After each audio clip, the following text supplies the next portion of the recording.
warahmatullahi wabarakatuh. Perkenalkan, nama saya Imam Rangga Bakti MKom. Saya dosen Prodi Teknik Informatika Fakultas Ilmu Komputer Universitas Pasir Pangarayan. Salah satu mata kuliah yang saya ampu di Prodi Teknik Informatika adalah mata kuliah Teknologi Web, yang mana mata kuliah ini memiliki bobot 3 SKS pada semester 4. Adapun deskripsi mata kuliah Teknologi web ini adalah sebuah mata kuliah yang mempelajari pembuatan website. Dalam pembuatan website tersebut, yang harus dilakukan adalah membuat kode program dengan serangkaian penulisan kode program dan menguji hasil penulisan kode dengan HTML dan CSS. Teknologi web merupakan mata kuliah dengan materi pembelajaran langsung menggunakan perangkat komputer untuk membuat program dengan bahasa pemrograman PHP dan beberapa tools yang dikombinasikan dengan PHP seperti JavaScript, HTML, Bootstrap, dan basis data MySQL. Adapun materi yang akan dipelajari pada mata kuliah ini adalah yang pertama itu ada HTML, CSS, JavaScript, Bootstrap, PHP, dan MySQL. Hasil akhir yang harus dicapai dalam mata kuliah teknologi web ini nantinya mampu membuat website yang dinamis dengan akses ke basis data MySQL melalui operasi CRUD, create, read, update, dan delete yang diintegrasikan dengan Bootstrap, jQuery JavaScript dengan mengintegrasikannya pada pemrograman PHP dan software pendukung dalam program PHP. Metode pembelajaran dalam mata kuliah ini terdiri dari 3 pembelajaran. Yang pertama itu adalah ceramah, diskusi, penugasan. Adapun penugasan ini dilakukan secara praktek yang dilakukan secara kelompok ataupun mandiri secara individu. Penilaian dari mata kuliah ini juga terdiri dari 2 penilaian, maksudnya 3 penilaian. Yang pertama itu ada kognitif, afektif, psikomotor, yang mana penilaian ini akan digabungkan dalam 6 bagian yang terdiri dari bagian kehadiran, sikap, tugas, praktek, ujian tengah semester, dan ujian akhir semester. Mungkin cukup sekian penjelasan dari deskripsi mata kuliah teknologi web ini. Adapun materi teknologi web yang akan saya jelaskan pada video berikut ini. Assalamualaikum warahmatullahi wabarakatuh. Waalaikumsalam warahmatullahi wabarakatuh. Apa kabar semuanya? Alhamdulillah, baik Pak. Alhamdulillah. Kembali lagi ke perkuliahan kita hari ini adalah di mata kuliah teknologi web, di mana kita masuk ke pertemuan membuat web multikolom. Sebelum kita mulai, alangkah bagusnya kita berdoa dulu menurut agama dan kepercayaan kita masing-masing. Berdoa mulai.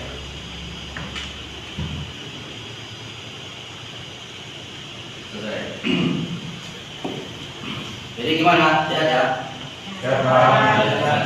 Jadi untuk pertemuan hari ini kita akan membahas tentang bagaimana membuat web multikolom ya, membuat web multikolom yang mana akan diintegrasi tampilan gambar, video, dan peta. Jadi nanti di tampilan website kita itu kita akan integrasikan tampilan gambar, video, dan petanya ya pada web multikolomnya. Jadi nanti ada kolomnya, kita integrasikan gambar, video, dan peta ya. Oke. Jadi sebelum itu kita harus tahu dulu tujuan dari pembelajaran kita hari ini adalah yaitu mahasiswa mampu membuat web sederhana ya, dengan beberapa kolom secara mandiri melalui tugas di kelas. Jadi nanti di akhir kita ada tugas dari pembelajaran kita hari ini. Terus indikatornya ketepatan dalam membuat multikolom dengan diintegrasikan tampilan gambar, video, dan peta. Oke. Lanjut. Kalian pernah nggak melihat tampilan web seperti ini? Pernah ya? Pernah, karena ini dia 1, 2, 3 ini multikolom, 1, 2, 3 ini multikolom, 1, 2, 3 ini multikolom. Jadi sebelumnya kita sudah membahas tentang bagaimana memasukkan gambar di sini dan apa ya, sudah kita integrasikan. Nanti dari kolom ini kita integrasikan gambar-gambar atau video yang telah kita pelajari sebelumnya. Nanti kita coba di sini ya. Oke, kita lanjut. Yang pertama itu untuk membangun ini kita butuh yang namanya CSS ya. CSS 3 itu adalah menyediakan beberapa properti untuk membuat tampilan multikolom seperti koran. Jadi yang tadi itu tampilannya seperti koran ya. Kalau kita pernah ada web yang kolom seperti koran, itu kita pakai CSS 3. Ya, beberapa di antaranya membutuhkan penjelasan yang cukup panjang, tapi tidak untuk ini kita hanya membahas tentang 3 kolom. Ya, 3 kolom itu adalah kolom tone, kolom width, dan kolom rule. Ya, saya catat di sini. Yang pertama kita bahas itu adalah kolom apa tadi? On, With dan rule ya. Oke, kita akan membahas fokus ketiga ini. Jadi yang perlu kita amati juga, yang perlu kita catatkan juga di sini, properti ini belum bersifat final. Jadi yang tiga ini, on, rule, with, ini belum final ya, karena dia belum didukung oleh web browser sepenuhnya. Jadi untuk itu kita perlu menggunakan cara penulisan vendor prefix. Ya, vendor prefix itu perlu kita tuliskan, di mana untuk menambahkan kode web browser di awal properti CSS. Jadi kita gunakan vendor prefix ini untuk menambahkan properti CSS-nya. Ya, nah ya, prefix ini untuk membantu kita dalam properti CSS 3 ini. Jadi contohnya itu ada di sini WebKit Mouse OMS. Ya, ada WebKit Mouse OMS. Ini WebKit ini untuk Chrome, Firefox, Opera dan Internet Explorer. Ya, berikut contoh penulisannya. Ini ada contoh penulisannya. Tidak di codingnya itu atau di script itu kita akan menuliskan prefix div ini. Jadi ini ya. Oke, ada yang mau tanyakan? Ya, dia. Untuk yang bagian vendor prefix pada web itu kan ada 4 Pak. Itu fungsinya apa aja Pak? Nah, jadi kan tadi di sini kita sebelumnya sudah kita sampaikan bahwasanya 3 kolom ini dia belum mendukung web browser. Jadi diperlukan 4 ini karena di sini untuk menstabilkan dia di browser. Jadi yang WebKit ini untuk dia biar bisa sesuai pada Google Chrome, yang Mouse untuk disesuaikan pada Firefox, yang O untuk menyesuaikan pada Opera, dan MS untuk Internet Explorer.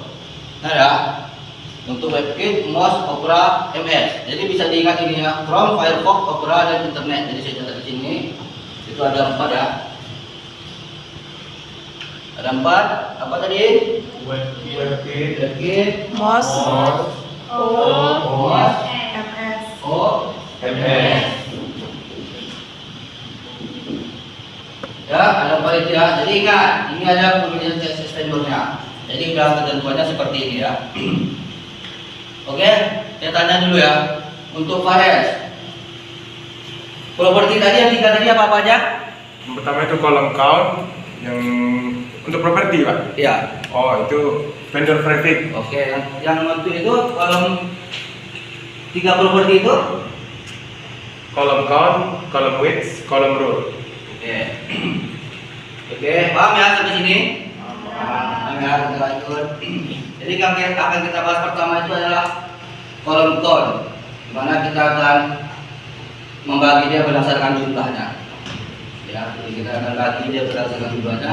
Cara paling praktis untuk membagi kolom HTML seperti tampilan di koran adalah menggunakan properti kolom count. Jadi count yang dibagi ya. Count properti ini bisa diisi dengan jumlah kolom yang kita inginkan. Apakah kita menginginkan 2, 3, atau 4 seperti yang pernah kalian lihat. Count ada 3, ada 4 tergantung dari kebutuhan dari web itu sendiri. Ya, berikut contoh penggunaannya. Di sini tag HTML-nya. Tag HTML itu adalah HTML ya, ini tag HTML. Jadi nanti setelah itu kita pakai style di sini. Nanti kita akan contohkan praktek di komputer yang masing-masing. Jadi kita bahas dulu teorinya di sini. Sini ada style yang kita tambahkan. Di sini dia penempatan untuk kolom tadi. Jadi webkitnya adalah kolom 3. Ini dibagi 3 ya. Kalau kita buat 3, dia akan 3 kolom. Kalau kita buat 4, dia akan membuat 4. Jadi sesuai dengan kebutuhan kita. Kalau bagaimana kalian mau menambahkan nanti, terus kalian mau bagaimana membuat karya itu. Kita lanjut. Seperti ini full penggunaannya. Nanti bisa terlihat tampilannya. Kalau kalian coba di sini juga saya sudah menampilkan juga contohnya. Jadi seperti ini ya contohnya. Contoh yang terlihat pada tampilan teks dibagi merata ke dalam 3 kolom sesuai dengan properti kolom count 3 tadi. Ya, kolom count 3 tadi 1, 2, 3. Ya, ini sudah dibagi 3 nih. Sudah dibagi 3. Paham ya sampai sini? Paham. Jadi kalau misalnya kita pengen 4, ya kita sesuaikan di sini countnya 4. Ya. Lanjut. Jadi membagi kolom berdasarkan lebarnya kolom. Jadi udah ya, sekarang kita bahas lagi tentang lebarnya. Cara kedua untuk membagi kolom adalah berdasarkan lebar dari kolom itu sendiri. Web browser akan otomatis mengkalkulasi beberapa jumlah kolom yang bisa ditampilkan. Jadi kita di sini pakai lebar ya, nanti webnya kita atur biar bisa ditampilannya sesuai dengan ukurannya. Jadi ketika dia besar dia akan memposisikan berapa, ketika dia kecil dia akan memposisikan berapa. Karena kan kita kan beberapa website itu kalau ketika kita buka di laptop dia akan menyesuaikan laptop, tampilan laptop. Ketika kita membuka di iPad dia menyesuaikan iPad. Ketika kita membuka di HP atau kita yang kecil dia akan menyesuaikan kolom di HP kecil itu. Mungkin kalian pernah lihat contoh-contohnya ya yang kayak tadi itu. Jadi sebagai contoh, jika saya men-set lebar kolom 200 px, maka akan terdapat 4 kolom jika lebar yang tersedia adalah 800 px. Untuk keperluan ini kita menggunakan kolom width, ingat ya. Untuk mengatur lebar itu adalah kolom width, ya. Berikut contoh penggunaannya. Jadi ini ada contoh penggunaannya juga di sini ya. Kalau yang sebelum itu adalah kolom count, di sini kita pakai count-nya. Kalau di sini sekarang kalau kita pakai width, kita di sini pakai width. Ya, kalau lebar dia tidak pakai width. Ya, kalau kolom ya kita pakai count tadi kan, bagian itu kan. Jadi di sini kita atur. Kalau tadi kita bagi dia tiga kolom. Kalau di sini kita ngatur width-nya dengan px, 200 px, 200 px dan 200 px. Ya, ini untuk ngatur 3 dia kan. Paham ya? Paham. Oke, kita lanjut. Jadi pada tampilan proses kolom count, jika kita mengimplementasikan coding ini tadi atau script ini tadi, maka tampilannya akan seperti ini. Ini akan menyesuaikan dia. Ketika saya buka lagi lebar dia nanti, dia akan membuat jadi 5. Kalau saya kecilkan, bisa dia jadi 2 nanti. Tergantung dari ukuran width-nya tadi, ya. Paham ya? Paham. Kita lanjut. Jadi di sini kita lanjut ke bagaimana menambahkan garis pemisah. Jadi itu atau kolom rule, ya. Jadi sudah kita bahas yang kedua adalah kolom count sama kolom width. Yang terakhir itu adalah kolom rule. Ya, kolom rule itu garis. Jadi kalau misalnya kita sudah buat count, itu kita tambahkan garis pemisah. Inilah gunanya fungsi rule itu. Ya, garis pemisah. Kenapa? Karena biar tampilan dari web kita terlihat ini adalah kolom pertama, kolom kedua, kolom ketiga yang dipisahkan dengan rule. Nah, ya? Yang dipisahkan dengan rule. Jadi untuk efek yang lebih menarik, kita bisa menambahkan garis pemisah di antara kolom-kolom ini, ya kan? Properti yang digunakan adalah kolom rule. Nilai yang bisa diisi sama dengan nilai properti yang digunakan untuk properti border CSS. Jadi sama dengan border. Jadi kalau kita misalnya kayak buat tabel, buat yang lain-lain itu kan kayak semacam alat tabel itu kan enggak sih, ada border ya kan. Ketika kalian buat di Excel, jadi kalian membuat garis itu, kalian pasti memilih border kan. Border ketebalannya berapa, ya kan? Ini bisa disesuaikan juga. Nah, ini ketebalannya kalau kita di coding, kalau ketebalan di Excel itu kan sudah bisa kita tentukan. Ketebalan mau kita pakai garisnya seberapa tebal sesuai kebutuhan kita. Begitu juga di sini kita bisa menambahkan dia dengan menggunakan 5px, 6px, 7px, tergantung kalian sesuai dengan ukuran yang kalian inginkan. Paham ya? Paham ya?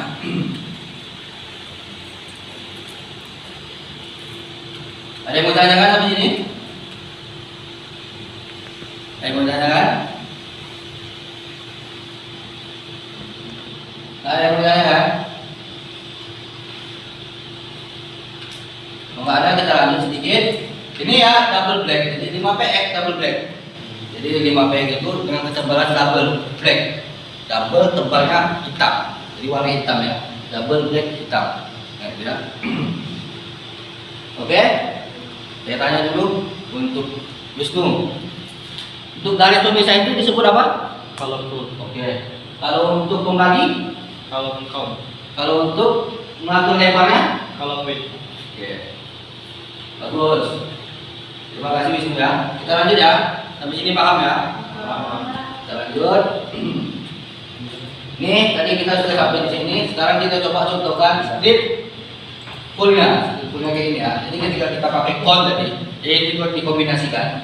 Kita pakai count, kita pakai ketebalan rule-nya.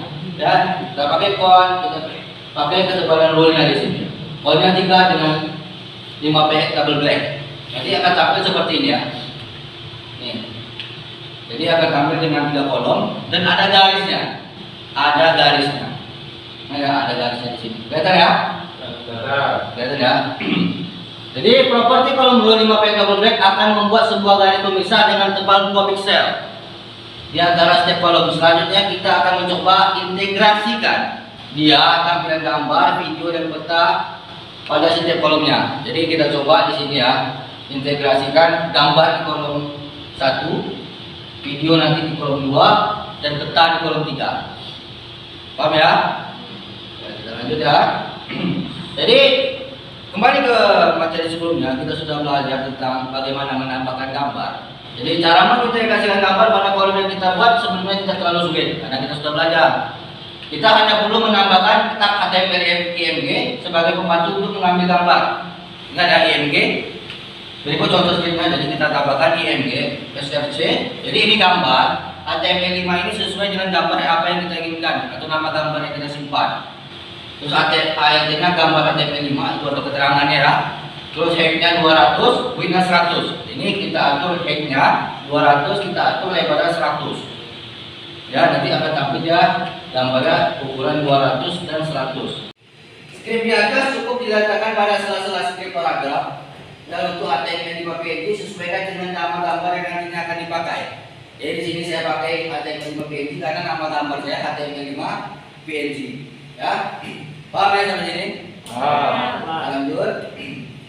Jadi ketika script tadi dibuat, maka terlihat pada gambar di sebelah penampakan gambar berhasil dilakukan untuk script full bisa dilihat di gambar slide berikutnya ini. Tapi kita lihat di sini ya, ini gambar ya. Gambarnya sudah berhasil ditampakkan di kolom yang pertama.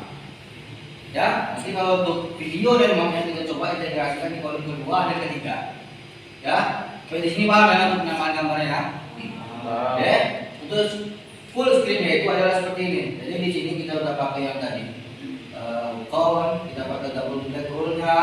Terus di sini kita bisa tambahkan IMG SRC-nya ini di sini.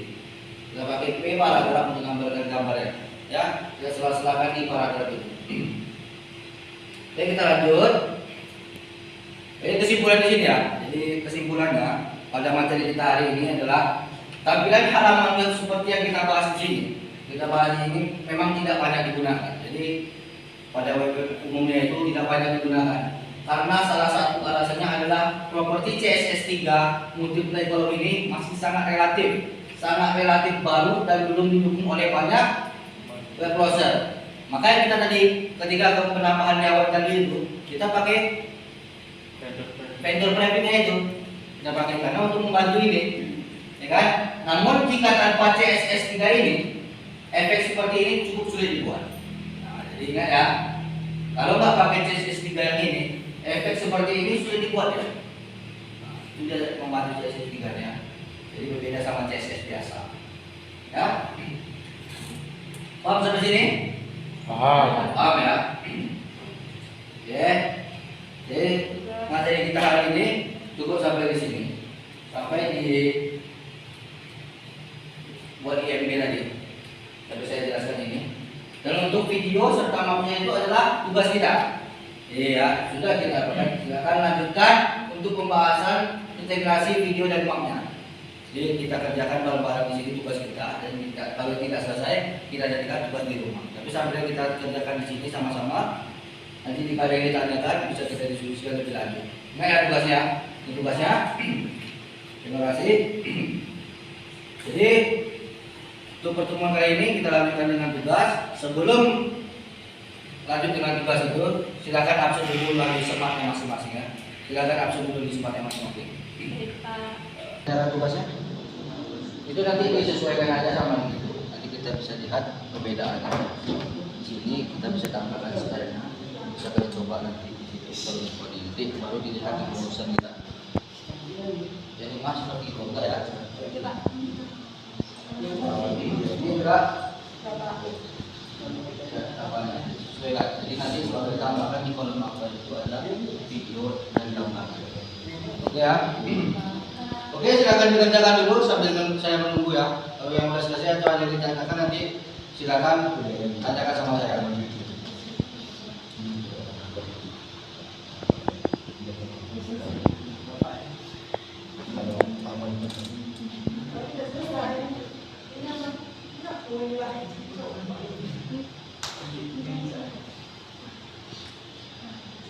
Oke? Jika sudah kemudian hari ini kita tutup ya. Sampai berjumpa lagi di minggu depan. Dan tugasnya silakan dikerjakan dan akan kita diskusikan kembali di minggu depan. Jadi terima kasih untuk hari ini. Saya ucapkan terima kasih sekali lagi dan assalamualaikum warahmatullahi wabarakatuh. Waalaikumsalam.